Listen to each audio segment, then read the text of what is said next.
పెద్దలందరికీ నమస్తే, పిల్లలందరికీ హాయ్. ఎలా ఉన్నారండి? అందరూ బాగున్నారా? మేము చాలా బాగున్నాం. మీరు కూడా చాలా చాలా బాగున్నారని ఆశిస్తున్నాను. ఈరోజు వీడియో ఏంటంటే, మనకి ఆల్రెడీ ఉగాది గురించి విశిష్టత అత్తయ్య చెప్పారు కదా. సో ఇప్పుడు ఏంటంటే శ్రీరామనవమి వస్తుంది కదా.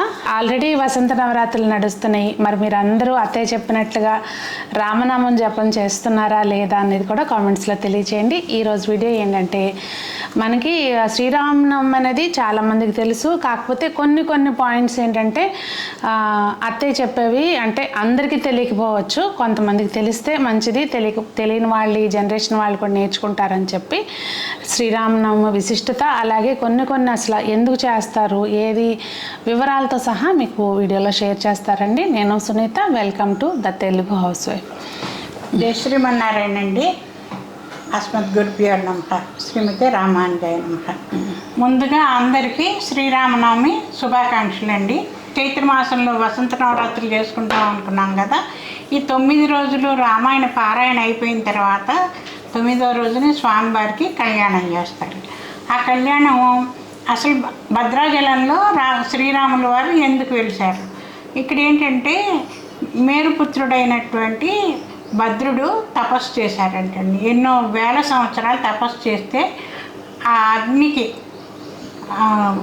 ఊర్ధ్వలోకాల దాకా వెళ్ళిందంట. అప్పుడు నారాయణమూర్తి ఈ దేవతలందరూ వెళ్ళి వేడుకుంటే నారాయణమూర్తి ఉన్న పళంగా వచ్చి దర్శనం ఇచ్చారంట.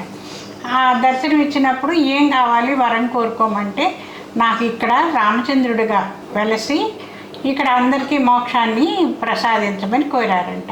అలాగే అని చెప్పి వరం ఇచ్చారు. ఇక్కడ రామనారాయణుడిగా చతుర్భుజాలతో స్వామి అపసవ్యంగా, అంటే కుడి చేతిలో శంఖం ఉంటుందండి, ఎడం చేతిలో చక్రం ఉంటుందన్నమాట.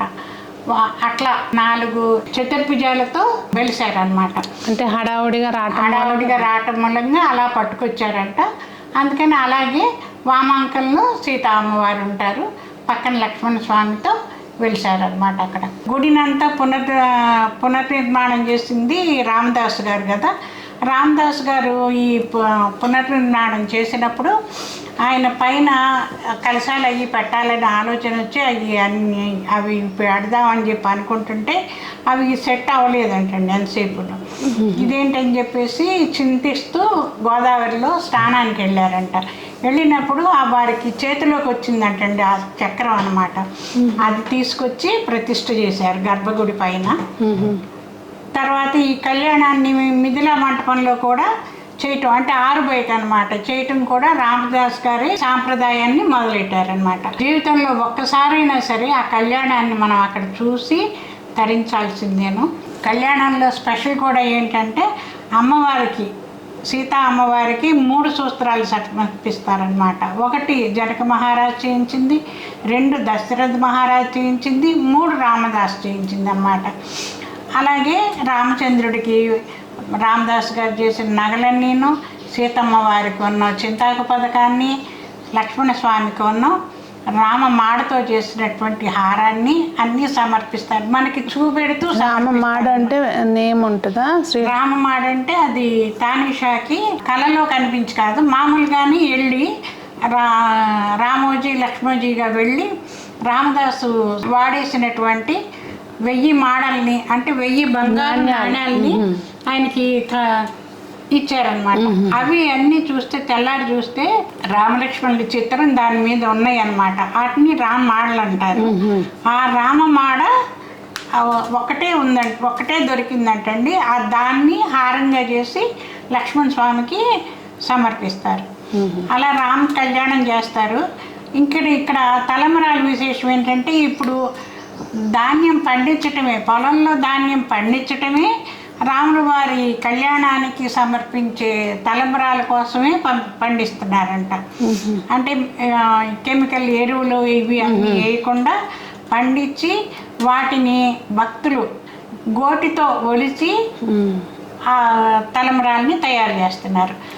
దంచటం అట్లా ఏమీ లేకుండా.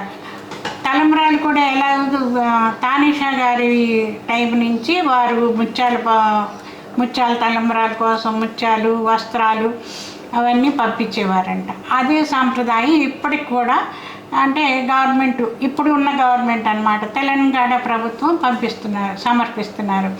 దానికి తోడు ఇక్కడ తలంబ్రాల విశేషం ఏంటంటే అన్ని చోట్ల మనం తలంబ్రాలు తయారు చేసేటప్పుడు ఆవు నెయ్యి పసుపు మాత్రం వేస్తారు. ఇక్కడ కుంకుమను గులాం కూడా కలుపుతారనమాట, విశేషం. అందుకని ఈ కళ్యాణం తలంబ్రాలు మాత్రం ఎరుపు రంగులో ఉంటాయి ఇక్కడికి. అంటే అప్పుడు తానిషా గారు పంపించారు కనుక అప్పటి నుంచి అదే సాంప్రదాయాన్ని పాటిస్తున్నారు. ఈ తలంబ్రాల్ని మనం తీసుకెళ్ళి మనకి కళ్యాణం అవ్వాల్సిన పిల్లలు అది తలంబ్రాలు ఉంటాయి కదండి, వాటిల్లో కలిపితే చాలా విశేషమని చెప్తారనమాట. కలుపుకుని మనం కళ్యాణం చేస్తే పిల్లలకి చాలా విశేషంగా ఉంటుందని చెప్తారు. మనం ముందుగా డబ్బులు కడితే మనం కళ్యాణానికి వెళ్ళకపోయినా కానీ పోస్ట్లో వస్తున్నాయి అన్నమాట కళ్యాణం అక్షింతలు తలంబ్రాలు. అవి కూడా అలా కూడా తెప్పించుకోవచ్చు మనం. నవమి రోజుని చాలా చోట్ల కళ్యాణం చేస్తారండి. అలాగే భద్రాచలంలో కూడా కళ్యాణం చేస్తారు. కానీ భద్రాచలంలో ఇంకొక విశేషమైన సేవ చేస్తారండి స్వామికి. అదేంటంటే మరుసటి రోజున అనమాట, అంటే దశమి రోజుని శ్రీరామచంద్ర ప్రభువుకి పట్టాభిషేకం సేవ చేస్తారండి. అది కూడా మిథిలా మంటపంలోనే చేస్తారు.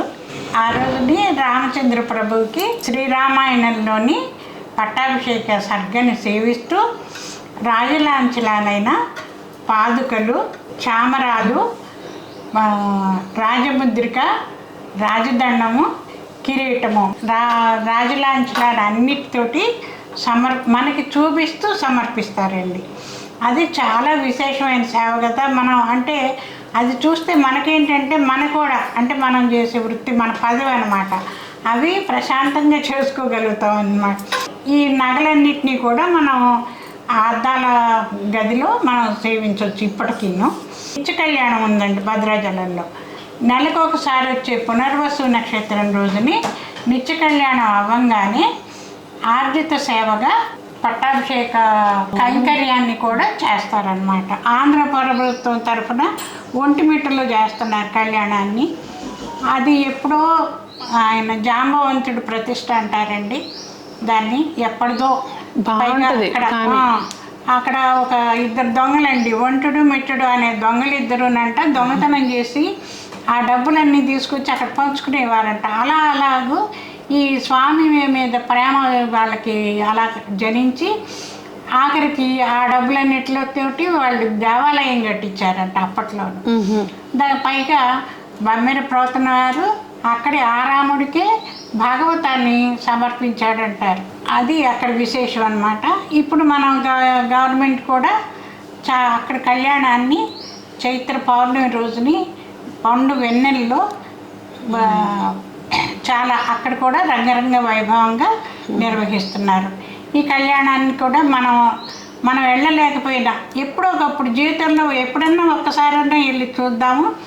చూడలేకపోయినా కానీ ఈ ప్రసార మాధ్యమాల్లో రిలేలు వస్తున్నాయి కాబట్టి, ప్రత్యక్ష ప్రసారాలు వస్తున్నాయి కాబట్టి చూసి తరిద్దాము, జన్మ సాఫల్యాన్ని పొందుదాము. ఇంట్లో కూడా పూజ చేసుకుంటాం కదండి. ఈరోజు ప్రసాదం ఏంటంటే వడపప్పు పానకం అన్నమాట. అది రెండు విశేషం అన్నమాట, ఆరోగ్యం కోసం అన్నమాట. వేసవికాలం వస్తుంది కదా, ఆ మన దాహార్తిని తీర్చడానికి పానకము వడపప్పు చలవ కాబట్టి బాడీకి కూల్. ఈ ఉగాది రోజు ప్రసాదము ఉగాది రోజు ప్రసాదము, ఈ రామనవమి రోజు ప్రసాదం కూడా చాలా తేలిగ్గా చేసుకోవచ్చు. మనము వాటిని చక్కగా ఆస్వాదించవచ్చు అన్నమాట. అంటే సీజనల్కి వచ్చే చేంజెస్ని తట్టుకోవడానికి అనుగుణంగా ఉంటాయి అన్నమాట. మన పాతకాలం వల్ల ప్రసాదాలు కానివ్వండి అవన్నీ కూడా దీనికి అనుగుణంగా మనకి ఇచ్చారు. ఆ ఋతువుకి అనుగుణంగా తయారు చేశారు అన్నమాట. అట్లా అందుకని అలా మనం చాలా సింపుల్గా కూడా చేసుకోవచ్చు. ఏదో కష్టపడాల్సి మనకి చక్కగా పొయ్యి దగ్గరికి వెళ్ళే పనే లేదు.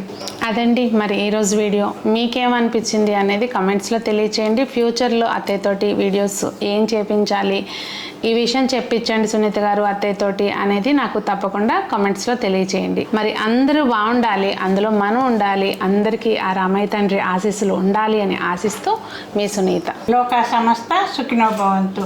జై శ్రీమన్నారాయణ.